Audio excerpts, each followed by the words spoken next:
What's going on, podcast listeners? My name is Michael Chernow. I am a restaurateur and lifestyle entrepreneur, and I am truly obsessed with living a life better than yesterday through wellness, fitness, and good vibes. I've always wondered if the drive to succeed is something we are born with, or if it's something that is made over time through grit, drive, and perseverance. I get to answer that question exactly, and the goal of this podcast is to talk with people that have absolutely crushed it in life and have inspired me to do the same. This is Born or Made.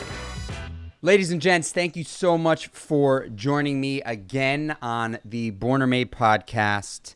I am very excited today to introduce my next guest is a woman who I've known for quite some time.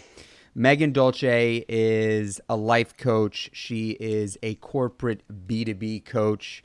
She is an entrepreneur. She is a thought leader. She is one of the kindest people I know. She is someone who I call on a very regular basis, by the way, before she was a life coach in like a real profession. I call her on a regular basis to not only shoot the shit and use her as a soundboard and a dear friend, but she is just someone who I really hold near and dear in my life. Megan Dolce, welcome to Born or Made. Thank you. I appreciate you, and I'm stoked to be here.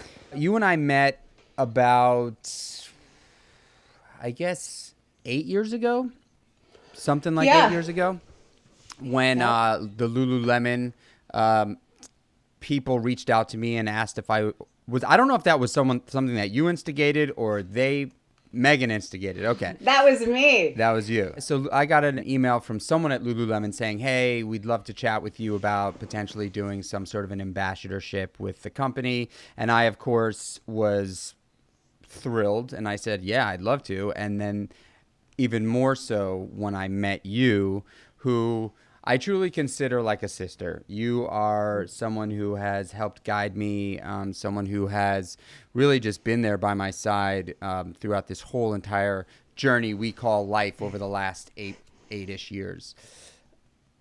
Born or Made is a podcast where I talk to people like you, people who have inspired me first and foremost, and certainly thousands of others. You've touched so many people's lives. The fact that you are a life coach and your career has really sort of changed and evolved outside of being somewhat of a community lead for a number of different brands. It was only, in my opinion, like it was obvious that you were going to take it into your own arena. And if anybody's out there looking for someone to talk to and rely on and help guide, Megan, I can't even, I'm sure she doesn't even have time, but like I can't even imagine anybody that would be better for someone out there. I know that you are coaching professional athletes and high-level executives. So why don't we get into Megan and learn about who you are, where you're from, how the Dolce empire started. Yeah, sure. Born and raised in Brooklyn, still here. So that's been great. For me, I started my career very much in the fashion world. I went from a approach of coming out of high school and going into college and saying, hey, I want to follow and do the traditional fashion approach. And then I quickly realized that as much as I thought that I wanted to be in there, that career path actually just didn't fit my lifestyle, right? It didn't fit my values. I stayed in fashion for 8 years, and then I moved on to Lululemon Athletica, which some might say is fashion, but I actually moved on to Lululemon to bet on culture more so than anything else, because I knew that their culture was about leadership development. And I was like, you know what? I'll start from the bottom at a company, even though I was working in corporate fashion before, and I'll go and I'll work in retail. And honestly, I thought that I was a leader when I was in fashion. And then I recognized that I wasn't a leader until I actually went to Lululemon. Can I just stop you for a quick second? Leadership is a huge element of my life and has been for a long time. Not saying that that I've always been a leader, but leadership is something that I've always aspired and looked up to. What does leader or leadership mean to you? I think first or foremost, it's doing the work on yourself, right? I think it's really hard to say, oh, I'm a leader because I have 50 people plus underneath me. Like, no, you might have been, you might have been given that position, but that doesn't necessarily make you a leader. A leader is somebody who gives a shit about people and who puts people first, right? Who thinks about the bigger picture within the realm versus thinks they're not a singular player, they're a plural player. And I think it's really important because I often even work with some companies where, they'll say, hey, I want to change culture. I want to change culture. And I'm like, hey, if you want to change culture, you have to change leadership. Right. And you have to look in the mirror first as to who you are as a leader to even shift culture. So it touches every realm of our lives, and especially in business, so leadership is about giving a shit about people. I know that we're going to get back to your story. I think leadership is such an interesting conversation to have. Do you believe from your experience, and I'm going to, I brought you in to help me at Seymour's when we first launched Seymour's with the orientation of the opening of the first restaurant, because I believe I went through the leadership seminar at Lululemon. They sent me off to that leadership thing, the summit, which was incredible. And then they asked me at the end of the summit, which was a 3-day thing or 4-day thing in British Columbia, they asked us to step up and come with a bold ask, an ask that could potentially be unrealistic, an ask that you can't, don't be upset if it doesn't actually come to fruition, but just go ahead and ask them, Lululemon, something that would be of service to you. And my ask to them was, I would really appreciate if we can figure out a way to condense this summit and introduce it to a new business that I'm launching, because it meant so much to me. And I went straight to you for that bold ask, and you did it, and it was unbelievable. And I know that you have experience with a lot of leaders in the world of corporate America and other small businesses, but what happens when you run into a leader that you believe is not going to be able to mold a culture that leader wants? Yeah, it's a really great question, and that's where I focus more on the development of that leader and the one-on-one work than I do on the culture work right away. Right? So instead of saying, hey, let's go look at the culture as a whole and look at it through this macro lens, like, hey, let's get micro and look at you and your approach. Are you not afraid to tell someone who you potentially think is, like you said, singular, not plural? Are you not afraid to tell that person, hey man, you got to look in the mirror and you're the problem? I was in the beginning, to be completely honest. When I first started, I was. And then I recognized through, honestly, falling flat out on my face that was the work that I had to do in order to do great work. Right? Like, I've had experiences where I didn't tell that leader something, and then nor did the company get the results that they wanted. Right. So I had to learn that. And now I'm really comfortable in having, I think accountability is an act of love, right? I think holding somebody accountable to a high standard is an act of love, right? It's not something where I'm doing it to harm them. It's not something where it's personal. I'm saying, hey, if you want this is what I think needs to shift. I'm asking them, yeah, go ahead. No, continue what you're saying. Or I'm asking them questions to dive a little bit deeper into their self-work, right? Like, how do they think it's working out for them? What do they think they can change and shift? I know I've got you on the podcast here, and I know that you charge money for this stuff, but I'm going to take advantage of you right now. What if there's a leader listening right now who is struggling with developing a culture, or knows that the culture at his or her company or just group or whatever department that they're leading is toxic? What can you tell that person to do if they are in denial that is most likely them that's the problem? So this is speaking to the person that is actually leading the company and toxic. Yep. One, I think that looking in the mirror is an act of courage.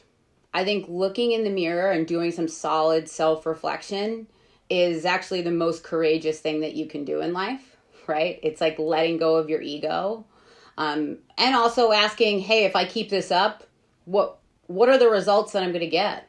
I often even ask myself, and I think this can go to leaders, like, is your action helpful or harmful to the long-term game? Right? If you're a part of the problem, of course it's harmful.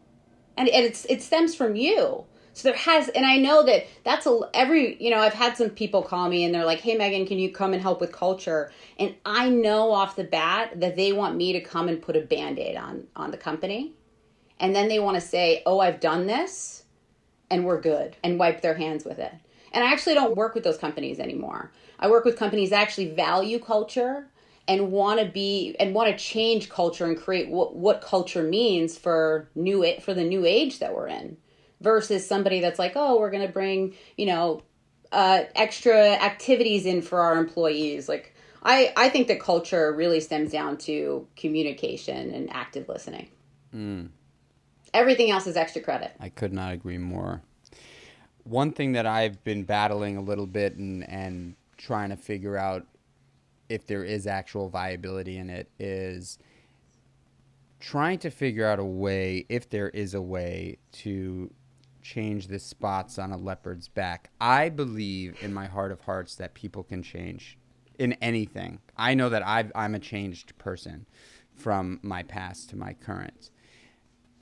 But I've worked with a lot of people who, and you know this because you've been helping me for so long. I work with a lot of people who do not have that sort of people first mentality like I do. And I, in my heart, want to believe that there's an opportunity for those people to actually change. I just don't know what kind of tools they could be given to take that step. I don't know. I don't know if it's just like full blown narcissism, and there's no way out of that. But I mean, maybe throughout this conversation, you can sort of help to put a little bit of a highlight on those who are in their own way and their egos really hold them back from doing things. Because I think that is such a big problem in our world today, that ego is something that people got to guide their decision-making process, and they forget to step outside of the bubble. And I think now, if there's a time to change, it is fucking now. I mean, for me, ego it's a defense mechanism, right? It's you putting up a wall, right? It's very different than confidence. Confidence, I can come on this podcast and say, hey, this is what I'm good at, this is what I'm not good at, and I still trip up, right?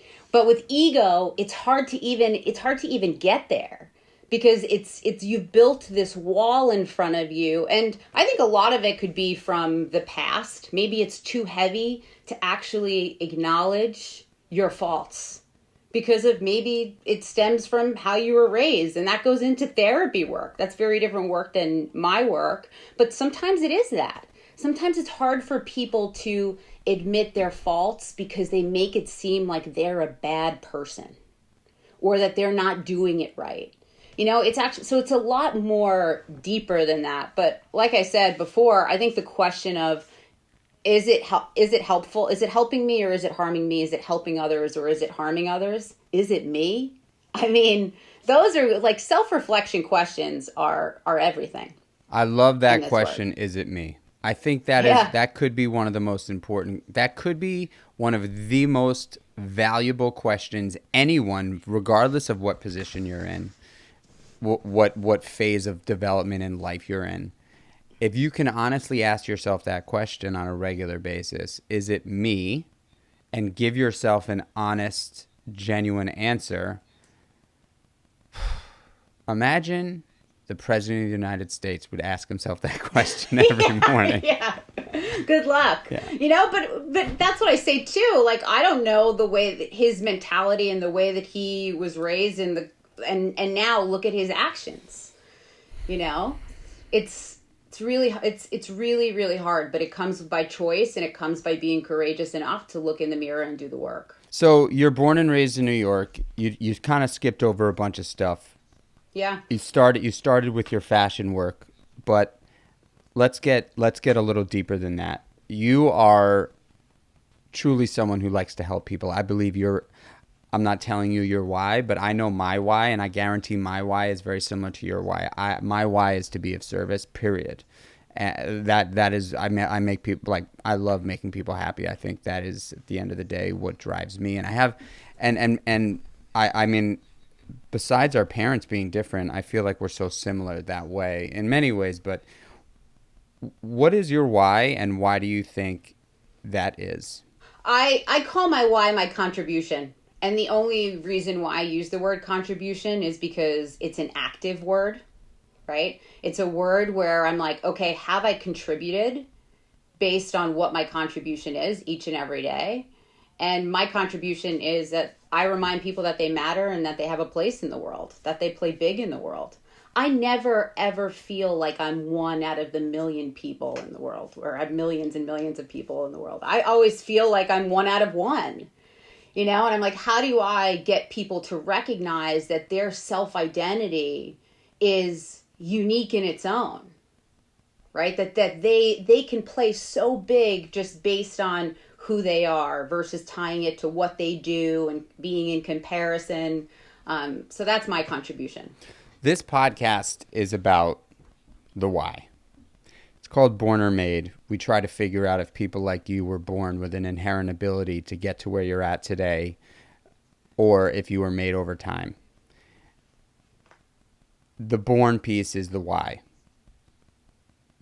I believe that if you are able to understand what your talent is as a human on this planet and dive into that and go all in, you will succeed. And it doesn't mean that you're going to succeed with like benzos and bottles and models, but it means that you're going to succeed and be a happy person if you're able to fulfill the thing that you were put on this planet to do. I want to talk about your childhood, and I'd love to understand if you knew about your why then. You know, growing up in Brooklyn, I felt really fortunate to have two parents that, one, they told me that I could do whatever the hell I wanted in life, and they always like just instilled me with confidence. And honestly, my parents made me a leader. They did. They from day one, it was like, Megan, you lead the crowd, you don't follow the crowd. And that's why I think it's so important how we raise our kids. And that should be just like a broader conversation related to the world that we live in today. It's like, let's talk about the foundational work of how we raise our children. Do you remember them saying that to you? You lead the world, you don't follow? Yeah, I remember it. Yeah, I always remember it. Would you suggest that to parents out there, that like that could be, in a very kind, soothing way, something that you can begin to plant in your children's sort of way of thinking? Yeah, and I think another thing is like planting confidence in them so they make decisions on their own, right? Like I was given autonomy to make decisions of my own, but I was able to make them based on the confidence that my parents gave me. You know, like my mother always used to tell me too, Megan, people treat you the way you allow them to treat you. That is awesome. And honestly, that helped me in relationships, right? Whether it was friendships, whether it was intimate partners, there was a boundary. She basically instilled that you have boundaries that you create for yourself, and you don't let anybody step over those boundaries. You know, so I think in so many ways, I feel really fortunate to have that. And even within the conversation about race, like growing up in Brooklyn, I was so naive, and I want to call that out, but growing up with my parents, they were like, Megan, we live in the melting pot of the world. We accept anyone and everyone in this house. And they didn't just tell me that, they showed it to me on a consistent basis, right? So I came out of the house and I was like, oh, I don't see race, which is a very naive statement, right? But it was only because in the lens that I grew up with was different, and I had to recognize that sooner or later I needed to step out of my naiveness and realize that naive is a choice. And I needed to recognize that not everyone grew up with that lens or could grow up with that lens, you know? So I think that also just allowed me to be a leader in conversations with friends to really understand race. And I know I went off topic, but I think it all just stems into leadership and self-work and self-reflection. I am so aligned with you there because I too grew up in New York City, and going through this time specifically, really spending time to reflect and think about the whole entire social injustice movement that's happening right now and has been slowly happening for years, but now it's really actually at a peak and a pinnacle for the first time in decades. I haven't been incredibly active in terms of what I've been saying about it, only because I too am naive. I grew up in New York City. I grew up in the public school system.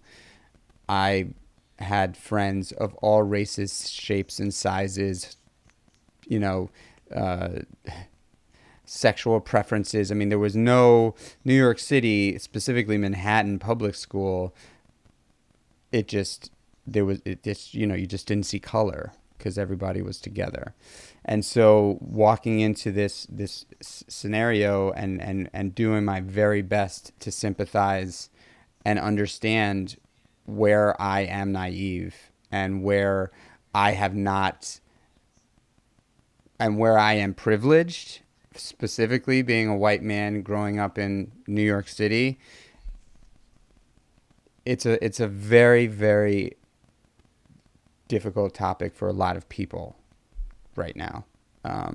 I don't have shame over who I am. I don't. A lot of people do. I think that is making it about me. If I place shame on myself for being a white guy in this time. That said, I am so 100% empathic for every single person who is out there standing up and out there doing what they believe is right. And I don't know exactly what's going to come of all of this stuff, but I truly believe that the terrible situation that happened with George Floyd propelled some insane positivity in our world today. And it sucks that had to be the way it was done. But I hope that we don't stop. I hope that this isn't like a flash in the pan. I was sitting with my wife and we watched the news for about 15 minutes a day just to get caught up because we don't really turn on the TV ever up here outside of once the kids go to bed, and we turn it on for about 15 minutes. And it was really disheartening for me last night, because I said to Donna, I said, it was all coronavirus, and then coronavirus stopped on a dime. It went right into the George Floyd and the social injustice for about 20 days. And then there's not a single mention of it today. And it's wild. And unfortunately, I believe the masses really sort of make their daily decision making or what they think about on a daily basis based on what they heard in the news. And so just because the news isn't broadcasting about what's happening currently right now with social injustice, I would empower people to continue doing what they're doing and continue to stand, because it's if they don't, there's only one person to blame for it, Yeah. I think about this moment in time, and I think about the most valuable tools. First, I think it's important to self-reflect, right? On privilege, on whiteness, on where you've been naive, right? And even for me, although I have been anti-racism, right? I still ask myself the question, have I played a part? Could I have done better? And the answer is yes. The answer is yes. I could have done more. And I think I need to face that reality, that I could have done more before this happened. I was always engulfed in conversation about race, and I had always felt really comfortable having conversations about race. But I felt like I could have done more to even learn about my whiteness and learn about my privilege, right? Versus just walking the world and feeling like in some ways not seeing all of the different aspects where this world wasn't just my world. This lens wasn't everyone's lens. Like I could have done more. And I think that it's important to acknowledge that and to self-reflect. It's important to learn and educate ourselves. And then another thing that we need to dive into is compassion, right? Because compassion is active. It's saying that I feel you and I feel for you and I'm moved by you and I'm going to fucking do something about this. Right? And we need that. And it starts with self, so then you can be compassionate for others. But, I think that the media, unfortunately, does control many different minds. So when the media stops talking about it, the world stops talking about it. But I think that we need to do whatever we can based on our why and our contribution to continue to talk about it. Make it a part of our message when before this happened, it probably didn't play much into the conversation. Yeah. Mm-hmm. Yeah. Like there were moments where my friends, and I don't have all white friends, right? But so there were moments where my friends who were black and they would say, Megan, I'm the only black dude here. And we would be somewhere and I would like not change the conversation, but allow the conversation to just continue to flow somewhere else versus being like, oh shit, I noticed that. How do you feel about that? Mm-hmm. Even those small ways I could have done better. And I think it's important just to acknowledge that. I think that if we don't have a different lens as to how we view the world now, then we're doing the world a disservice. I agree with you wholeheartedly. Yeah. If there's someone out there that I think has done some reflection on it, I would have bet all my money on you. I would. I know we're sort of jumping all over the place, but I really do want to get into why your why exists. And if there is a why your why exists. But let's just talk about what childhood was like. So your parents were obviously very influential in a positive way. Yeah, they were very influential. I grew up in a small dry cleaning business that my grandparents started when they came over from Italy. My dad still works there. So does my grandmother. So we were always like very much a part of the neighborhood. And honestly, I saw my parents service others so much, right? Like they're the people that if it snows, they're plowing the entire block. Like they do everything for other people and they're so selfless, almost to an extreme where it becomes harmful, because they don't put themselves first ever. But even my mom, I remember growing up as a kid and we would see, somebody that was homeless and she would know his first name. She would ask him all of these questions. She would talk to him. We'd run around to get him gloves. Like I experienced that firsthand of my parents being in service of others. And I remember just, even though I was kind of secondhand to that, because I was in the passenger seat and she was driving, I just remembered the feeling that gave me to just help other people. And when I think about just the essence of where I am today, I'm not where I am because of anything related to money. I'm here because of people and people that believed in me. And that to me is the most powerful thing. I think that we sometimes undervalue relationships and community, and they're everything. That's life currency. If you're going through a hard time, my piggy bank doesn't fucking serve me. It doesn't tell me it's going to be okay. It's a safety net, sure. But if I don't have somebody I can call, and I think that that's what I realized growing up. Sorry if I'm getting emotional. Is like, I realized that like people need people. And I wanted to be that person that reminded people that they were here for a reason. And I think it was because I just saw all of these people that were, whether they were displaced or going through a hard time, and I saw my parents help them, and I was like, wow, like my parents made their day in the smallest of ways and reminded them that they mattered. And that's what we need. So I think it really started from like seeing the action of it and then being a leader and wanting to help people. I think that being of service, taking a percentage of your day for everyone and anyone, and literally scheduling a service commitment of sorts is a very, very powerful tool. Figuring out whether it's 5 minutes, whether it's 20 minutes, whether you've got more time and you can put an hour on the calendar every day to call someone who you think might be struggling, or to call your mother and, if she's at home alone during this quarantine time, to spend time to talk with her and listen to her, or father, or whomever. Just being of service is not something that you would necessarily put an enormous value on if you're not in the industry or the kind of person that you are. However, I know for me that spending time working with others in ways that I have more experience potentially, or can just literally listen, has been instrumental in the success of my general happiness. Being of service, helping other people when I can. I think that is what makes me, as in my business, I get steamrolled a lot.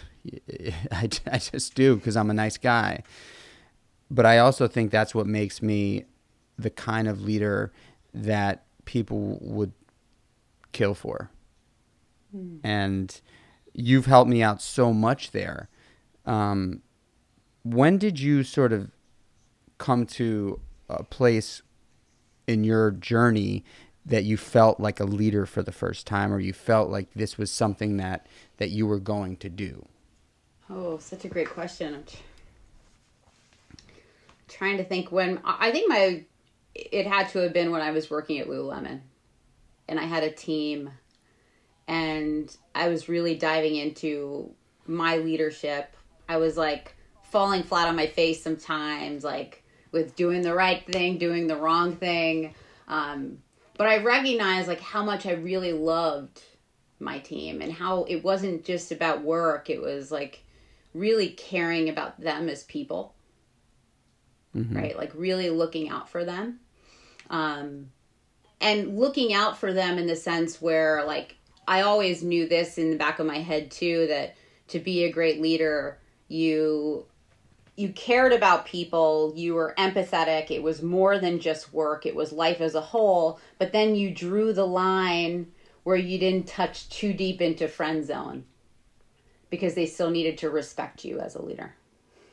Right. Yeah. Which I think has gotten, some people like tripped up within that, right? It's like, you're like, okay, now we've crossed over a little bit, but definitely at Lululemon. And I dove into self-work, and also I wanted to just learn more and more about myself, and having a team that can come to you and call you out on your shit.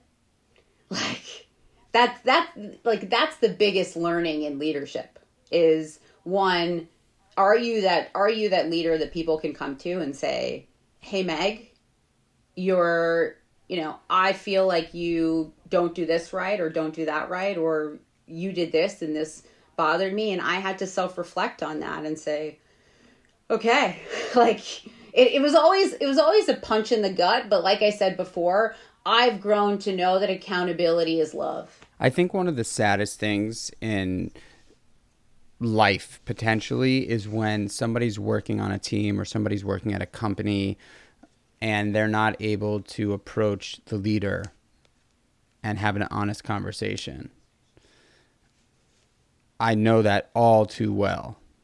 It is one of those things where the amount of times I've had to tell others, if they're having a problem with a specific person, of course I'm here to listen to you, and I'm always going to listen to you, but you need to grab the courage to stand up for yourself and tell the person that's creating this issue for you, and potentially many, many others, exactly what's going on.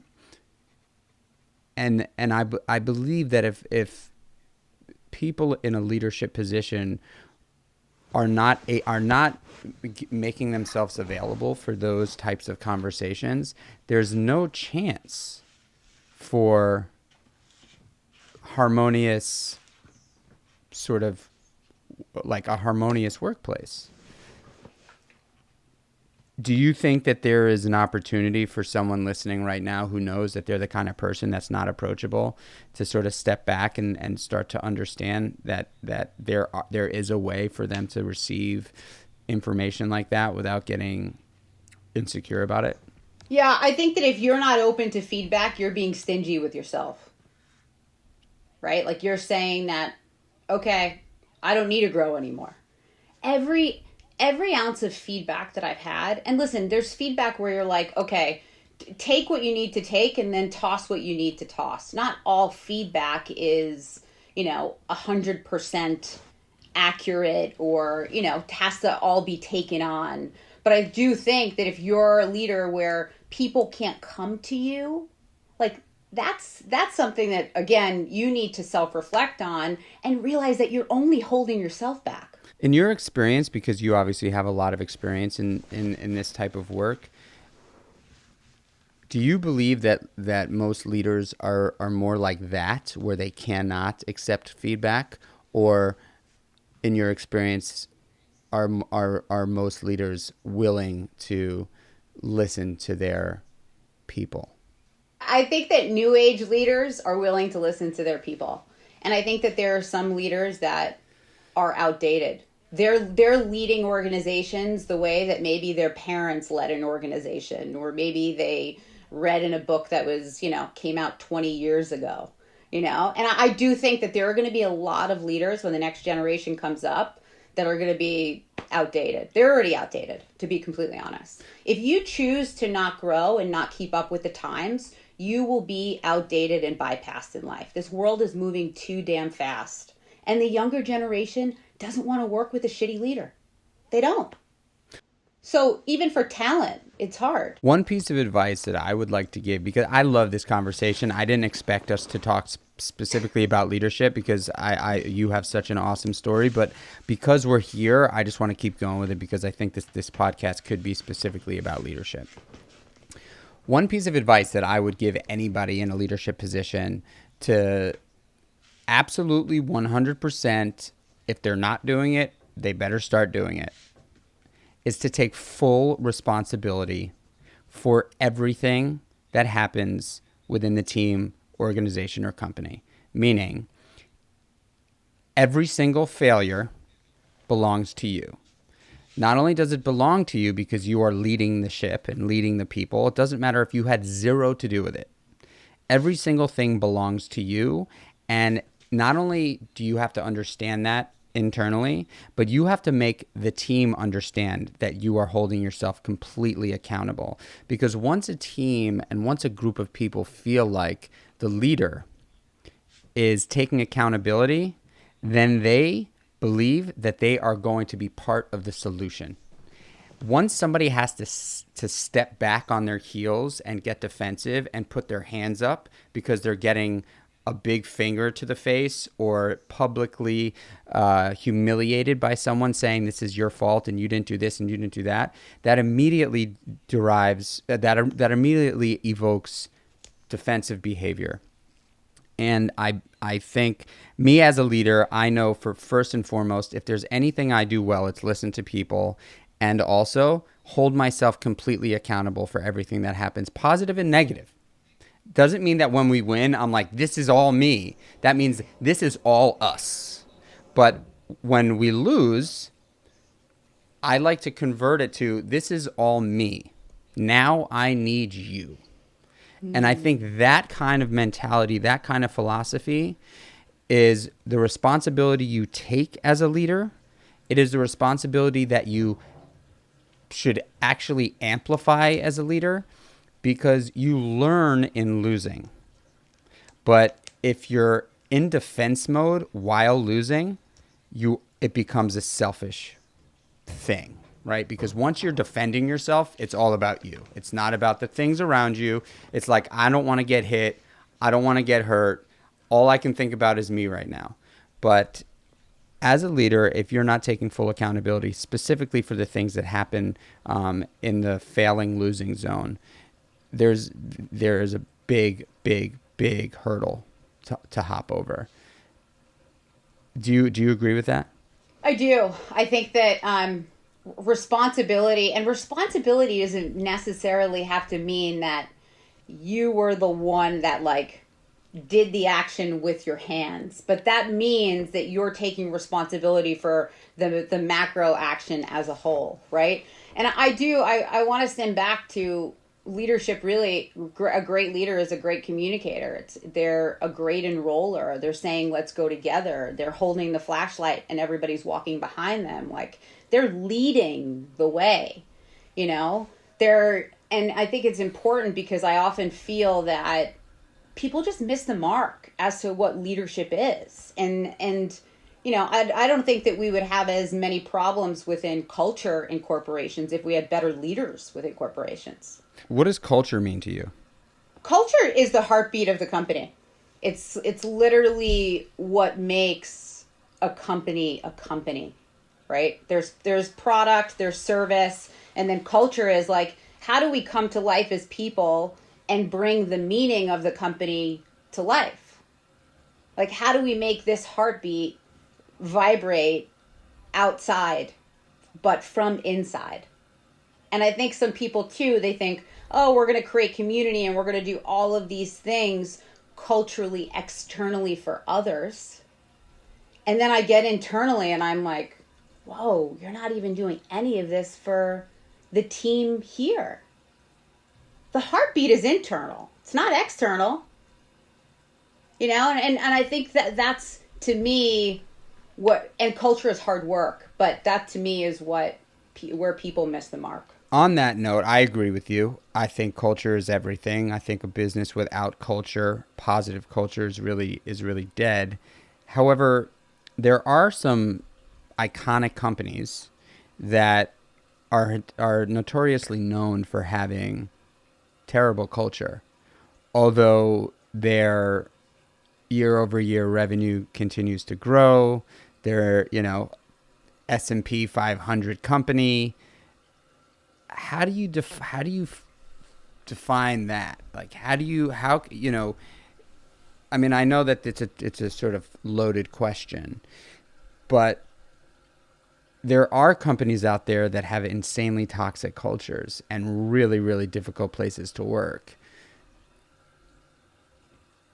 Like, how do you explain that to someone who's trying? I don't think that business success always aligns with culture success. And I do think that I always talk about the generation coming up, and I'm like, I don't know if those companies will be top companies for them. Right? I don't know if the next generation is going to consider those companies just because of the name and the success if the company culture is toxic. I think people are valuing mental health, happiness, enjoyment of life, and life as a whole more and more now than ever. And I think that that'll continuously change. Do I think that those companies will totally diminish? No. But I do think that there'll come a time where they need to shift, because I do think there will come a time where those numbers stall, and it will stall because of the internal infrastructure of the company. Yeah. I mean, because what I will say too is, I'll bring it up. Like, even for me, I was going to the wing, and I was a member of the wing for a long time, and I started to hear that, like, the outward facing of the wing was all about empowerment. And then internally, I would sit in there and I would look around and I would say, this team doesn't feel empowered. So for me, I was like, it just came off as surface level bullshit. And I was like, I don't even want to be here anymore. I don't even want to be a member in a place that doesn't value their word and that is so hypocritical. First you action and then you talk. And if you're not actioning at home base, you shouldn't talk. And I think it's really important to note that, because it always comes out. People are more outspoken now than any other time in our whole life. It'll always come out. And the wing is dealing with that now because it has come out. And I think it's important to note that if you have a toxic culture and if you're a part of the problem, fix it now before you're shooting yourself in the foot and it gets worse, because it's gonna get worse. For me, culture has always been something that I focus on for business. That, any business that I've launched, culture is the thing that I focus on first. I believe that people are everything. Like you said, one of the first things that you said in this podcast is people are pretty much everything. And if they're not happy, how can you possibly imagine that what you're trying to project or broadcast into the universe is going to be positive, right? If the people that are standing there, turning the wheel are miserable. I believe culture is what defines a group of people in the way they celebrate, the way they mourn, the way they dance, the way they eat, the traditions, the way they conduct and communicate. I do believe now culture is something that people are going to start to pay more attention to. And for someone who's potentially, because obviously now is a time where people are at home, they've got a lot more time to think about where they are, where they were, and where they want to be. There's a lot of career changes happening right now. A little advice for someone who's starting a new company that could potentially put culture first if it wasn't something that they had originally planned on doing. Communication is everything. The tone in communication, the timely manner of communication, the enrollment of like how you enroll others within communication, like that is everything. Most companies that I work with, the number one thing that they call out related to culture is that they didn't feel enrolled, they didn't feel valued. Like all of that is down to communication. Can you give us some tools to implement when you say communication? In what sense? From like a company standpoint? Yeah. Like for someone who's either starting a new company that wants to make culture a bigger part of it or the part of it, or somebody who is had some time to think in this crazy time and is looking to make change within their organization. What kind of tools can they implement? I think it's how you start a meeting matters. And I say this really so much. I think if you know that everyone around the table is sitting around the table and they're there for impact and they are there because they want to change the world, probably starting a meeting with the dollar isn't going to rev them up, right? So how you start a meeting matters. Consider the way that you set your agenda. Consider if it's even working the way meetings are working. It's actually pretty baffling how many people are just doing traditional meetings when like they should just scrap it and play by feel. And I think that they'd get actually more results than the way that they work now, right? So consider how you start a meeting. Secondary too is like small ways of communication actually lead to big wins. Like everybody in the company needs to be updated on the company shift, right? I think COVID is a really great example. So many companies were shifting. And you need to enroll employees into that shift. You need to enroll employees into the why. Like that's another piece of it, right? People don't want to just hear the what. They want to be enrolled in the why because that actually makes them feel like they're a part of what's happening.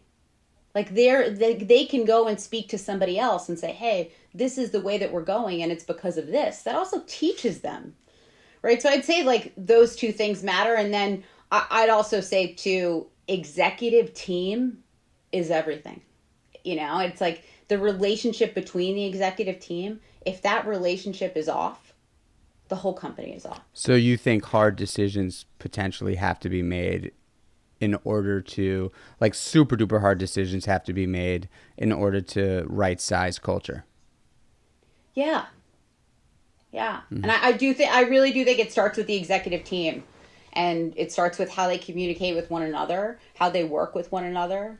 And then it goes from the lens of how we communicate to the greater organization. So you worked at Lululemon for 8 years, and then you went out on your own and you started doing some consulting. And I remember when that went out a couple of years ago, we talked a lot about that. And now you are a life coach and you've created a company called Ripe. Tell us a little bit about Ripe. Yeah. So I created Ripe in the essence of seeing a gap in what I needed when I needed it. And what I meant by that is when I was going through realms of whether it was stress, anxiety, depression, or just like not even knowing where I was going with my life, I felt like I didn't have a space to go to figure that out. That was approachable from a financial standpoint, that didn't make me feel wrong for feeling stuck, and that had this ladder approach for me to help me figure out all of these pieces for life. Like life is it is pretty complex, right? One door opens, one door closes, there could be 5 doors that open. And I just found that I was like, why don't I have somewhere to go that gives me community during this time while also giving me the tools during this time? So Ripe's whole essence, and it was going to be a brick and mortar and it still will be, but was how do we provide people support through a ladder approach, right? Not making people feel like they had to go from no support to one-on-one, because I think the self-help, the mental health space is 0 to one-on-one. So I'm like, how do I build this ladder for people to build onto? Like a curriculum?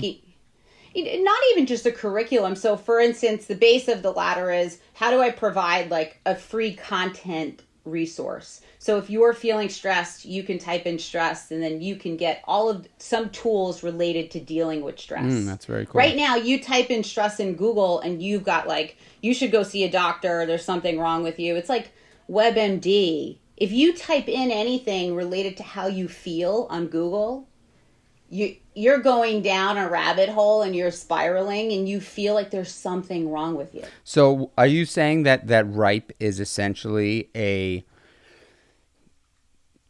of the time mental health Google?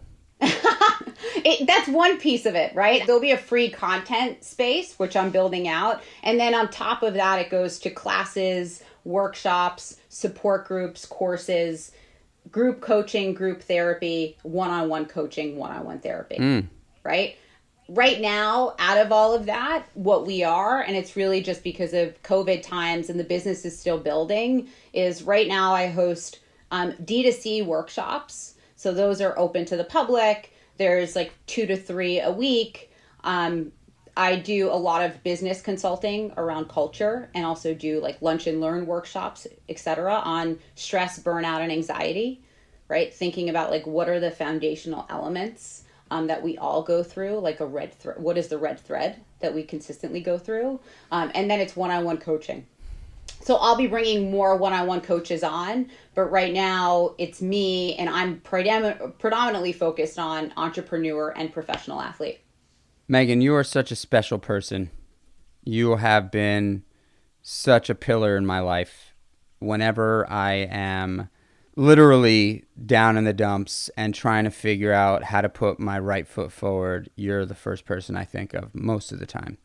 So I am super duper grateful for you in so many different ways.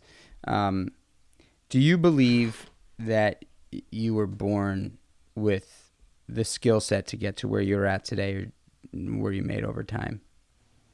I was made over time. You're made. Yeah, I was made. Yeah. I think that if I was born that way, it would almost I'd be saying that it's easy to be a leader. And it's not easy. It's not easy. I've had a lot of like really ugly, hard moments with myself. I still do. Right? Like I still do. And they'll continue for the rest of my life, but I have to embrace those ugly, hard moments in order to get to the other side and grow as a leader and grow as a person. I think saying it that I was born, it seems too easy for me, and this shit ain't easy. Sometimes the weight is like on my back is really, really heavy. It's not easy. It's funny. I was watching this TV show. My wife and I are watching this TV show called it's with Kiefer Sutherland. It was, oh my God, I'm spacing the name of the show, but it's really truly entertaining. Where he is the designated he's like the designated something where the president dies and he actually steps into presidency. And there was a line in like the second or third episode where someone says to him, everything's going to be okay. Leaders aren't born, they're made. And it made me really think, because I believe that I was born with the ability to communicate the way I do. And I honestly believe that. I know that it's been difficult, and there's lots and lots of learning to be done, and lots of learning that has happened. And it is certainly not easy, but it made me think that I could be wrong. I could be wrong, and that's okay. I think everybody's born with something. And I've been saying this on the show a lot because I think it's important for people to understand that just because you might not have found that thing doesn't mean that it's not there. The journey, in my opinion, that we live life is finding that thing. And once you find it, putting all your eggs in that basket, because that is ultimately what is going to fulfill happiness in your life. I appreciate you. Last thing I'd ask is if you can leave us with a piece of advice that you would like us to take with us for the day after listening to this podcast. Yeah, I'd say that whether you're a leader and this is about business, or whether you want to get active in this moment where we need as many people active as possible, or whether you're figuring out your life, like, do the self-work. Do the self-work. I think that it's ask the hard questions. Accept the hard answers. We all learn from gut punches. And I think it's really, really important that we're courageous enough to do the hard work. Where can we find you? So Instagram is Dolce at Get Ripe. And then Ripe's Instagram is just Get Ripe. You're amazing, Megan. I appreciate you. Thank you for doing this, and stay safe. And I cannot wait till I can give you an actual hug. I know. I can't wait to give you a hug. Even though I'm living up in the sticks, I'm sure I'll be down in the city soon, and hopefully we'll be in a better place to give hugs and high fives again. Awesome. Love you, dude. Love you, Meg. Thank you very, very much. Bye.